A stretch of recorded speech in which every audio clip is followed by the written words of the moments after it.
The end of day one, we're gonna shift away from all of the super technical things and just do something to lean back for now, something more meta. I want to talk to you about how we do traineeships at our company, and maybe explore some things that you could take home, either for your trainees or for your mentors if you're a trainee yourself. Yeah, the regular About Me slide without text this time because I think it's boring to read. I'm Foy. I work as a community manager at Isinga.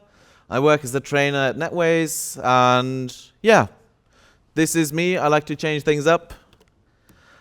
And I want to talk to you about the concept of Ausbildung. So Ausbildung is a very, very German thing that you see in the general DACH region, and it directly translates to education or to training.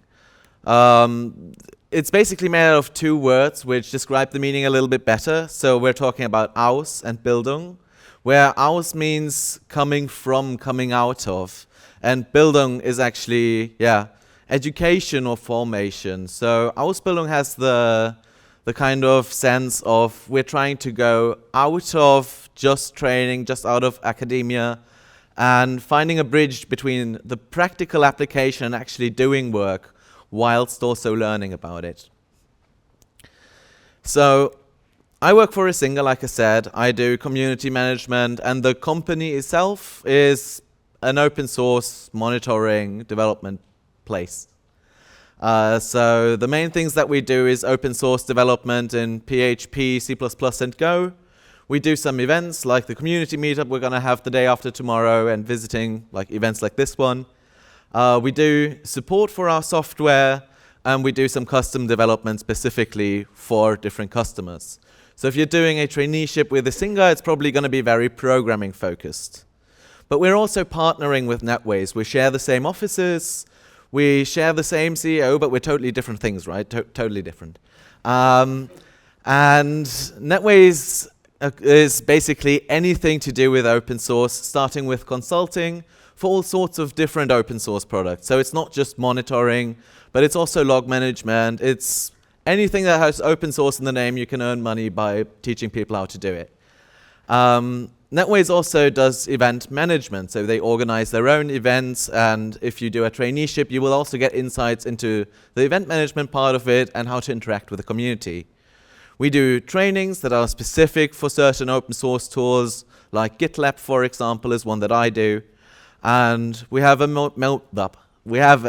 managed hosting department where you actually have to take care of infrastructure yourself that you're offering to customers, as well as some more custom development for all sorts of different open source tools. Therefore, if you do a traineeship either at Isinga or at Netways, there's a lot of different aspects of the whole tech stack and above that you get to see. Isinga has roughly 17 people. I think we're 18 since 2 days ago. And 3 of them are trainees.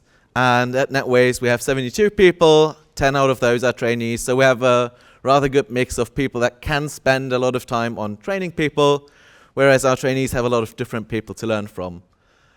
This is a picture of, all of the trainees that are now graduated. Most of them stayed with us. And you can see that our trainees are also from different departments, dev and ops stacks, and they all work on projects together. So the developers don't start developing their little island of just doing dev, and the ops people also get a perspective into how to develop software. And in this case, in their project, they built a little arcade machine, so they had some woodworking and made some coding to run interesting software. We have roughly 6 trainees each year, and a traineeship lasts between 2.5 and 3.5 years. And for that time, those trainees will be on a reduced salary, but their main focus is to learn. So they are being paid to learn at the company. They have all of the rights to take off time from the full employees that we have. So they're being paid to learn things.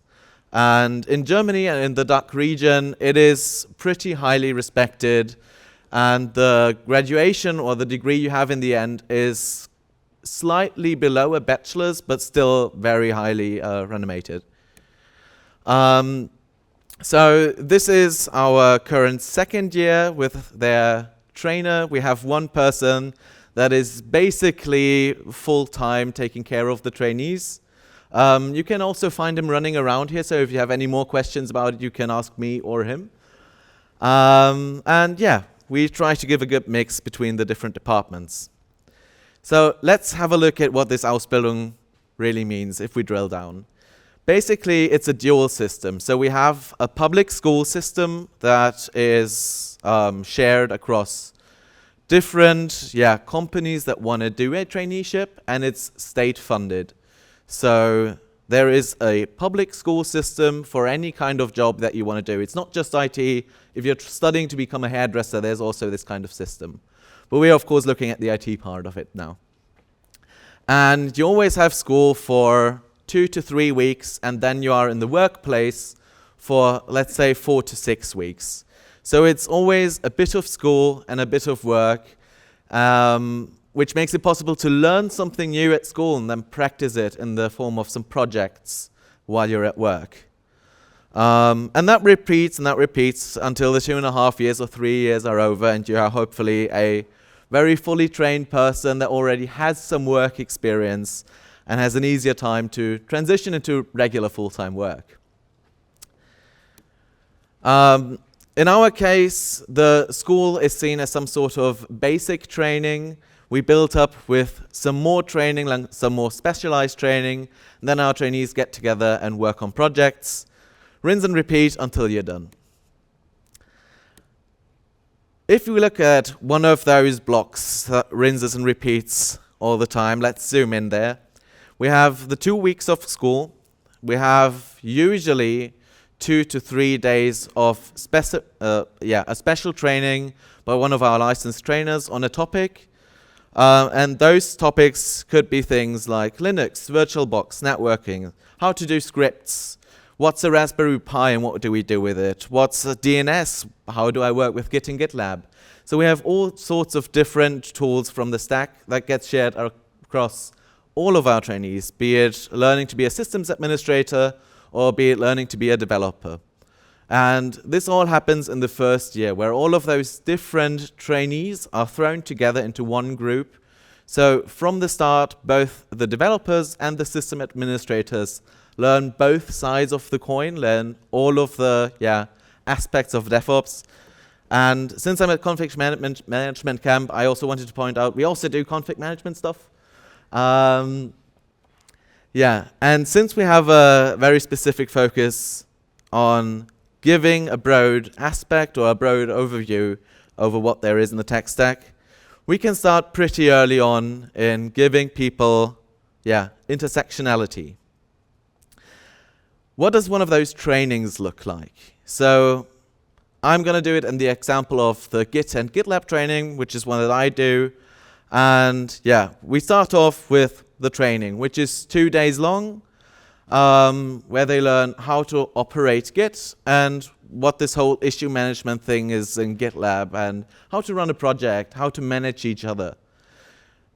Then they have to find a project. So the 2 days of training are over, the third day begins. I'm like, hey, okay, so you're on your own now. You're going to do a project. You have 1.5 weeks time, and at the end I want a presentation of what you learned. Of course, I don't leave them alone during that. But they decide on some teams. In the last training that we did this year, they started building a lunch ordering system for the company. So during lunch break, someone can click in, I want to host, I want to order at the next pizza place. It sends out a mail to everyone that works in the office that day, and they can put in their order, I want a margarita pizza, and it just nicely puts together an ordering system. So for that, they needed a backend team, they needed a hosting team, they needed a design team. So they split up into their teams, and then they did the work. They started working with Git, they started working with GitLab, and started exploring how to use the tools while building something up they decided on, which really helped them with their motivation, because it's something they wanted to do, and they get the space to explore all sides of the project by themselves. Then I forced them to switch their teams, because that would be too easy if they could just work on a project undisturbed. So the design people suddenly had to do backend and figure out how does project management even work? How do we find out what the backend team even did? Did we do GitLab correctly? Are there things in the issues that we can rely on? And then they taught each other how it works, preferably in issues, and did the work, switched around the teams again, taught each other how to do the different aspects of the tech stack needed to run a project. And by the end, they had to give me a presentation to, sum up the lessons they learned for their potential future for the projects they're going to do in the real world. And most of the things they learn in the first year are internal projects, things they do for the company, things they decided on themselves, it's lacking. And those practice runs help them do things within the company with, well, let's say less risk than usually when they're thrown into customer projects.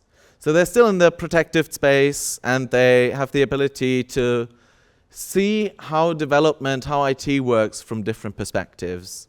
And in that way, they also figure out what they want to do, because they see all sorts of different kinds of work. And some people noticed along their way, training to be a systems administrator, that programming isn't as scary as they thought it was, and they could actually do that. And they turned up at close to the end of their traineeship and were like, we would actually prefer to start as a developer afterwards. And one of the people from our marketing team or a marketing trainee, went ahead and was like, actually this tech stuff, I just wanted to do marketing, but it's kind of fun. I understand all of that now. I would like to go into systems administration. And we had the possibility for all sorts of people to learn all of the different things that we have to offer. And if you try to apply that in your company, like new hires, maybe put the marketing team into the tech trainings, because of course they need it for their marketing, but they might also discover that it's actually not that scary. It's actually something you can do. And this is one of the big features that I like in putting all of the different trainees together in the beginning. And we also do department rotations afterwards. We used to do that in a longer time frame before. We shortened it down a bit. But in the essence, you have your trainees that are rotated between the different kinds of works that we have.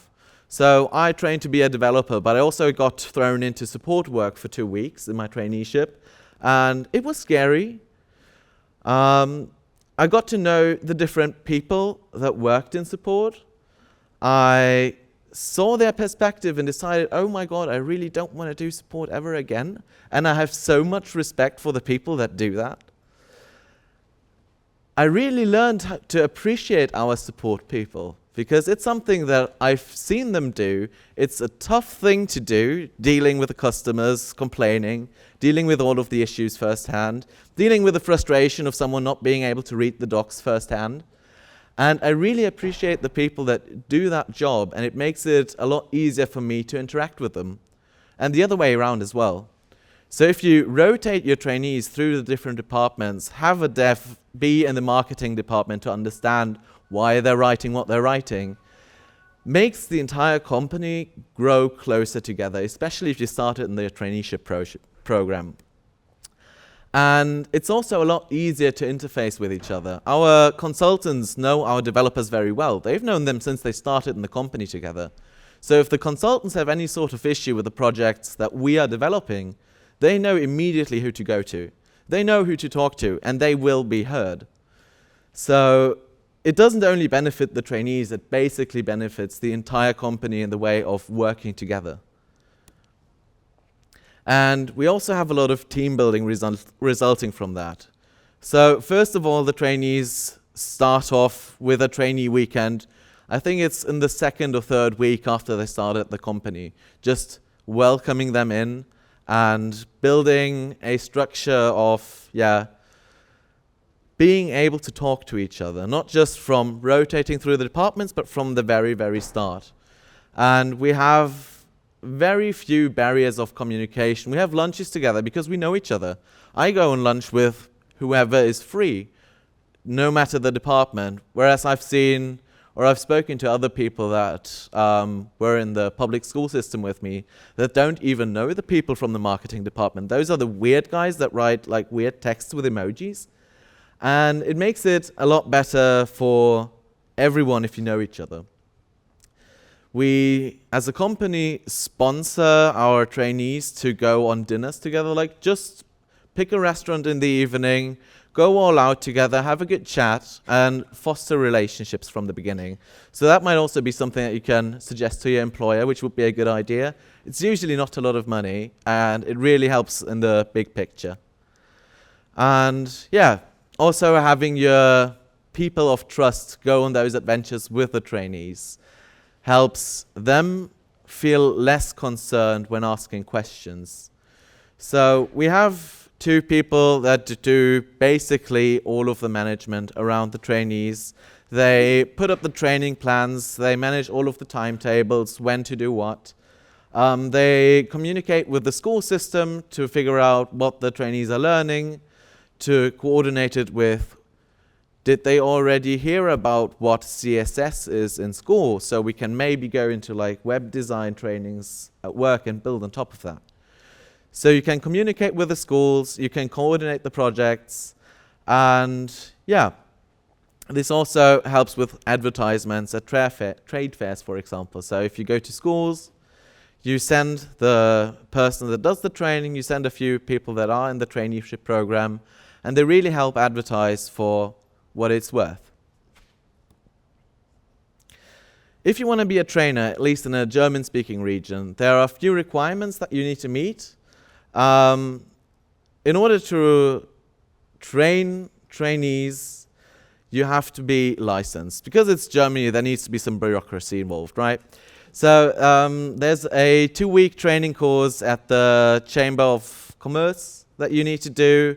And it's mostly like didactics. How do I teach things? What are my rights as someone who trains someone? What are my duties or my obligations? What do I need to bring to the trainee? And a lot of planning, a lot of reading laws and texts. But in general, it's a rather short course to start training someone. And yeah, I've just recently acquired mine 2 weeks ago, so I can also train people now. Yay! It offers a few challenges, training new people the way that we do. And the biggest challenge is remote work. Especially in 2020, our whole traineeship program was struggling a lot because we couldn't really work face-to-face. And a lot of the things that we do, like the projects that we do together, we do in person, since it's so much easier and such a lower barrier to ask someone something if you can see them. That's something that we've been struggling a lot with remote work. If a trainee has a question about any kind of topic, it's a lot easier to go up to a person that looks interested and ask a question versus writing a text. Another challenge is the public school system. As much as I love to have a school that is paid for by the state, it's also a school paid for by the state and made by the state. So there are always ways to improve. There are always just the basics that are being taught in the school, and you need to build up on that with your company and your system that you built. Another challenge is that young people are young people and they have fun ideas about what work should look like and how much mobile phone usage is okay at the workplace. But since we have this mix of sending people off to school and having them work, it feels like it's an easier transition than just picking someone right off school at the age of 15 and plonking them in the workplace. So it's a challenge to get young people into the work world, but I feel like having those specifically school-structured interjections makes it easier for them. And of course, training someone costs money, costs time, which is money. That is a challenge to overcome, but in general, training people in the company on the kind of projects that they will be working on afterwards helps them also to get into it and learn how working works in your company compared to at university, where work isn't really as structured as it is in the workplace itself. And another barrier is the typical language barrier. Like we're hiring also from other countries, I think in our team we have, like I said, 17 people, and I think we have 8 different nationalities there. Most of them didn't speak German as their first language. And it's been a bit of a, integration period in the beginning, but since all of the students are there together and working together, it also helps them integrate easily. The chances, I'll just reiterate, we have the possibility to do some networking at the school system. So if you send the people to school, they will meet other people from other companies. And one of the biggest positive aspects that I've gained from that is I know a lot of people that work at different other companies in the area. I know people from SUSE that I went to school with. So I now have people that I can directly contact in those other companies. And we're getting paid to learn. So it's not like university where you study and build up some debt in some other countries, or you have to work something else on the side to get by. But the traineeship program is specifically made to learn and live at the same time. We have, since it's state-mandated programs, a pretty basic set of knowledge that we have to have. And since we built up on that in all sorts of different spectrums, we have a broad spectrum of knowledge that they gain. So, like I said, admins doing dev work, developers doing support, doing marketing, and having a shared basis that everyone, starts out with. And the most important part is that this kind of department overlapping kind of training helps people find their right place in the workplace. If someone wants to do marketing, if someone wants to do tech, and they start out in the same place, they will find the spot that they feel they fit in, and they will be a lot more motivated and happy to do their work. Get training, everybody. And this concludes what I had to say, and I'm a lot looking forward to questions and discussions. Thank you.